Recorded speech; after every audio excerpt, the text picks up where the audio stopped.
ഭാരതീയമ്മ എന്താ പിണങ്ങിയിരിക്കുക? നിന്നെ കണ്ട് കൊതി തീർന്നില്ല. അതിനു മുമ്പ് പോവല്ലേ, കുറച്ചു ദിവസം കൂടി. അമ്മ എന്താ ഈ പറയണേ? എനിക്ക് ഇന്നെ തിരിച്ചു പോയേ പറ്റൂ. ഞങ്ങളുടെ അവധി എന്നൊക്കെ പറഞ്ഞ ഏതാണ്ട് പരോള് പോലെയാ. പറഞ്ഞ സമയത്ത് തിരിച്ചെന്നില്ലെങ്കിലേ തൂക്കി എടുത്തോണ്ട് പോവര്. പിന്നെ ആ ജീവനാന്തം ജയിലില്ല. അല്ല, വെയിലില്ലേ ഈ അറബിയുടെ അടിമപ്പണിയൊക്കെ ചെയ്തിട്ട്. ദുബായിൽ അങ്ങനെ ഉണ്ട്.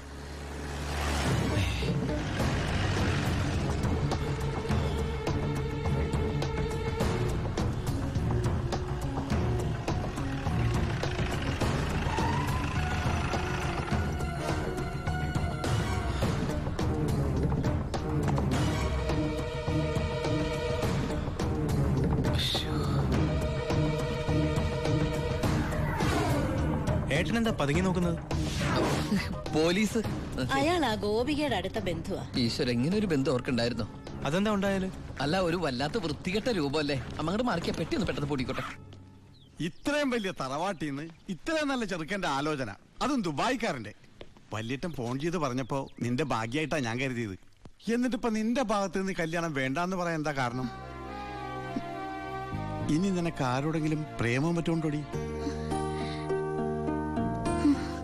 പിന്നെന്താ പ്രശ്നം?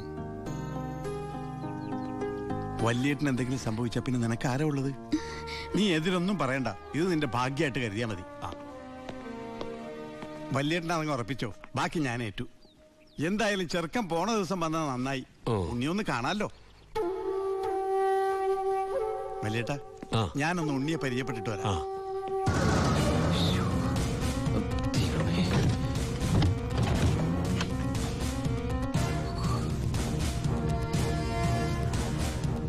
ഏട്ടാ, എല്ലാം എടുത്തിട്ടുണ്ടോ? ഒന്നും മറന്നില്ലല്ലോ? ഒന്നും മറന്നിട്ടില്ല. നീ ഒരു കാര്യം ചെയ്യ്, പെട്ടെന്ന് ഈ സാധനം എടുത്ത് ഇതുവഴി വണ്ടി കയറിക്കോ. മോളെ എല്ലാം ഓക്കെ അല്ലേ?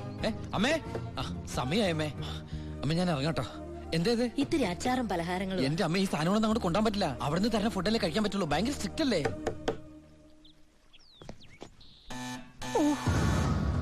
ആരോ ബെല്ലടിക്കുന്നുണ്ടല്ലോ. അല്ല, ഹലോ, അവിടെ നിന്നേ ഒന്നേ. അത് പിച്ചക്കാരനാണ്, പിച്ചക്കാരൻ. ഞാൻ 10 രൂപ കൊടുത്തപ്പോ 100 രൂപ വേണമെന്ന്. ഗൾഫുകാരുടെ ഒരു അവസ്ഥ നീ എടാ, അവൻ അവിടെ നിന്ന് അടിക്കട്ടെ. നമ്മുടെ മസിൽ അടിക്കുന്ന പിച്ചക്കാരാണോ? നീ ഇങ്ങോട്ട് വന്നേ, പെട്ടെന്ന് സാധനങ്ങൾ എടുത്തിട്ട് വേഗം വണ്ടിയിലേക്ക് എടുത്തു വെച്ചേ. അമ്മേ, ആളനക്കും ഇല്ലല്ലോ. ചിലപ്പോ എയർപോർട്ടിൽ പോയി കാണും. എങ്കിൽ അടുത്ത പ്രാവശ്യം വരുമ്പോ കാണാം. പോട്ടെ. ഫ്രണ്ട് സീറ്റ് വെക്കണേ. വേഗം എടുത്തു വെക്കേ.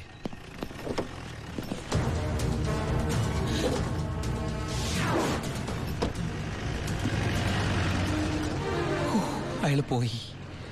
പൊറോട്ട എടുത്ത്. അയാള് വരുന്നു. എന്താ എന്തൊരു ചൂടാണത്, ഭയങ്കര ചൂട്. ഞാൻ ഒന്നുകൂടി കുളിച്ചിട്ട് വരട്ടെ. നാട്ടുവെള്ളത്തിൽ ഒന്ന് കുളിക്കണമെങ്കിൽ എത്ര നാൾ കഴിയണം? ദുബായ് കിട്ടുന്ന വെള്ളമാണോടാ? ഡീസൽ അല്ലേ? ഡീസൽ.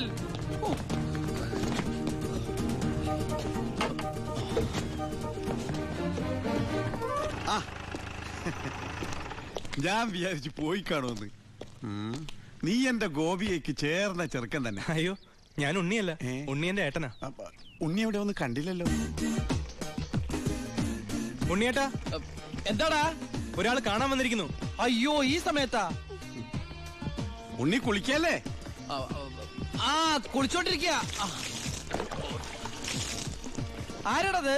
ദിവാകരൻ, അപ്പുറത്തെ വീട്ടിലെ ഗോപിയുടെ കൊച്ചച്ഛൻ. ഭാവിയിൽ ഉണ്ണിയുടെ ഒരു ബന്ധുവായിട്ട് വരും. ജയിലറാ. അതെയാ? ഒന്ന് മുഖം കാണിക്കാൻ വേണ്ടി വന്നതാ. മുഖം കാണിക്കാൻ ഞാനെന്താ രാജാവാ? ഓ, ഫലിതപ്രിയൻ. നമ്മള് തമ്മിൽ കാണേണ്ട കാര്യം പറഞ്ഞത്. ഞാൻ കണ്ടിട്ടുണ്ട്. എവിടെ വെച്ച്? ഞാൻ സോപ്പ് വെച്ചോണ്ടിരിക്കുക, അതുകൊണ്ട് കേട്ടത് മാറിപ്പോയതാ. വരുന്ന വഴിക്ക് കണ്ടുന്ന്. ഓ, അങ്ങനെ. ഓ, പിന്നെ പോയിട്ട് ഇത്ര ധൃതി ഉണ്ടായിരുന്നു. 12:30 ട്രെയിൻ. പെട്ടെന്ന് ഇറങ്ങുവോ? ഏയ്, വൈകും. ട്രെയിൻ മിസ്സാക്കണ്ട, വേഗം പുറപ്പെട്ടോളൂ. നമുക്ക് നാളെ അവിടെ വെച്ച് കാണാം. അവിടെ വെച്ചോ? നാളെ? എവിടെ വെച്ച്? സോപ്പ് വാഴി പോയതായിട്ട് പറഞ്ഞത് മാറി പോയതാ. അടുത്ത വരവിന് ഇവിടെ വെച്ച് കാണാമെന്ന്. ശരി. എങ്കിൽ ഞാൻ ഇറങ്ങുന്നു. ഇങ്ങോട്ടെന്ന് വെച്ച പൊക്കോളൂ. ഞാൻ ഈ ഗ്ലാസ് എടുത്തോട്ടെ. ഗ്ലാസാ? ഗ്ലാസ്സിലെ ചായ കളഞ്ഞിട്ട് അമ്മയോട് വെച്ചിട്ട് എടുത്തോളൂ. അയ്യോ, ഞാൻ ഈ കൂളിംഗ് ഗ്ലാസിന്റെ കാര്യം പറഞ്ഞത്. കൂളിംഗ് ഗ്ലാസോ ചില്ല് ഗ്ലാസോ ഇനി അപ്പുറത്തെ സ്കൂളിലെ ക്ലാസ്സോ എന്താന്ന് വെച്ചാൽ വേഗം എടുത്തിട്ട് വേഗം പൊക്കോളൂ. ട്രെയിൻ മിസ്സാവും.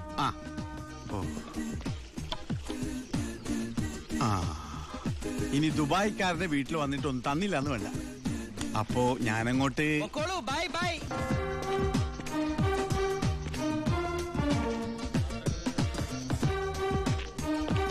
ആ ഇതാര്? പണ്ടോർക്കലം വെച്ചിരിക്കണ എന്റെ ക്ലാസ്സാടാ. സത്യത്തിൽ ഇയാള് പോലീസ് അതോ കുള്ളനാ കള്ളനാ? നീ നാട്ടിലൊക്കെ പോയൊന്ന് മിനിങ്ങിയിട്ടുണ്ടല്ലോടാ പരമശിവം. അത് സാറി ഗ്ലാസ് വെച്ച് നോക്കിട്ട് തോന്നണതാ. പരോള് കഴിഞ്ഞു വന്നപ്പോ നീ എനിക്കെന്താ കൊണ്ടുവന്നേ? വെച്ചാലിണങ്ങാത്തൊരു കൂളിംഗ് ഗ്ലാസ് കണ്ടില്ലേ? ഇവനാ? ഇത് ദുബായിലുള്ള എന്റെ ഒരു ഫ്രണ്ട് തന്നതാ. ഫ്രണ്ടോ? ആ ഫ്രണ്ട് എന്ന് പറഞ്ഞ ക്ലോസ് ഫ്രണ്ട്.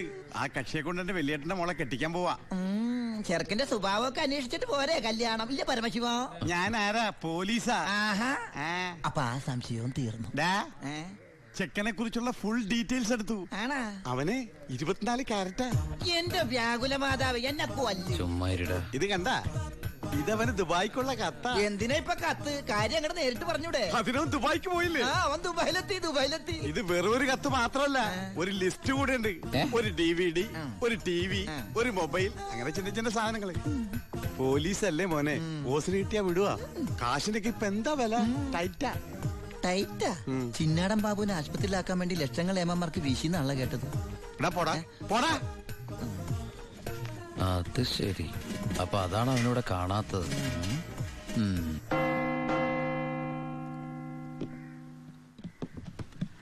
സാറേ. എന്താടാ? നീ എവിടേക്കാ? എന്താടാ? എനിക്കൊരു രഹസ്യം പറയാനുണ്ടായിരുന്നു. ഞാനിപ്പോ പരോളിന് നാട്ടിൽ പോയി.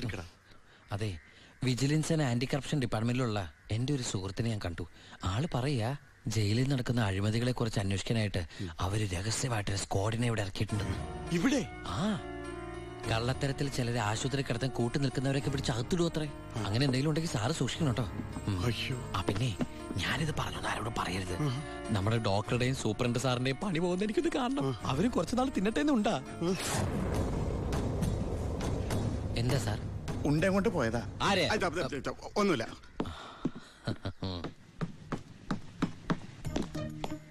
നീ 100 പേര് എണ്ണി തീരുന്നതിന് മുമ്പ് ചിന്നാടൻ ബാബു സെല്ലിലുണ്ടാവും. ചുമ്മാ എണ്ണടോ.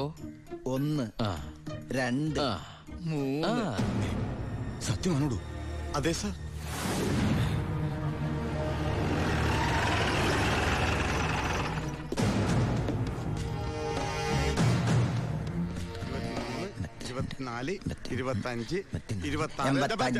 എന്താ കണക്ക് തെറ്റിക്കുന്ന? ഇത് വേറെ കണക്കാണ് സാറേ. ഈ എന്റെ കണക്ക് തെറ്റി. ഞാൻ എവിടെ നിർത്തിയത്? നീ നിർത്തിയതല്ല 85 മുതൽ ഞാൻ ഇവിടെ 85 86. ഞാൻ എവിടെ നിർത്തിയത്? 25. 27 28 95 96 97 98 99